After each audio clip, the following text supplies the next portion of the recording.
সকালে খুব পেটে ব্যথা করছিল, কিন্তু আমার দায়িত্ব এবং কর্তব্য আমার শারীরিক প্রবলেমের জন্য থেমে থাকবে না।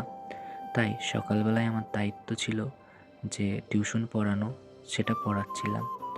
ভাইকে বললাম, চল ভাই খেতে যাবি, আমার পড়ানো এখনই শেষ হয়ে গেছে। ভাইকে দেখছি দৌড়ে গেল রান্নাঘরে। ভাইকে আমি খাইয়ে দিচ্ছিলাম, কারণ ভাই স্কুলে যাবে। খুব তাড়াহুড়ো বেঁধে গেছিল। তারপর আমি বললাম, ভাই এত তাড়াহুড়ো করছিস কেন? কিছুটা সময় তো এখনও আছে। বলছে, দাদা খেলায় অংশগ্রহণ করব, তাই স্কুলে তাড়াতাড়ি যেতে হবে। ওর শারীরিক প্রবলেম থাকার কারণে আমি ওকে খুব মানা করেছি যেতে স্কুলে। তোমরা হয়তো ইউটিউব ভিডিওটা দেখে বুঝতে পেরেছো কেন মানা করেছি। তারপর দেখো খুব কান্নাকাটি করছিল। ওকে অনেক বোঝাচ্ছিলাম, বুঝতেই চাচ্ছিল না। তারপরে দেখো অনেক আদর করলাম, অনেক ভালোবাসা দিলাম, একটু কাছে টেনে নিলাম, অনেকটা সময় কাটালাম ওর সঙ্গে। জানি না ও বুঝতে পেরেছে কিনা, তবে তোমরা জানিও যে আমি ঠিক করেছি নাকি ভুল করেছি। বাকি সমস্যাটা নয় অন্য কোনো দিন বলবো।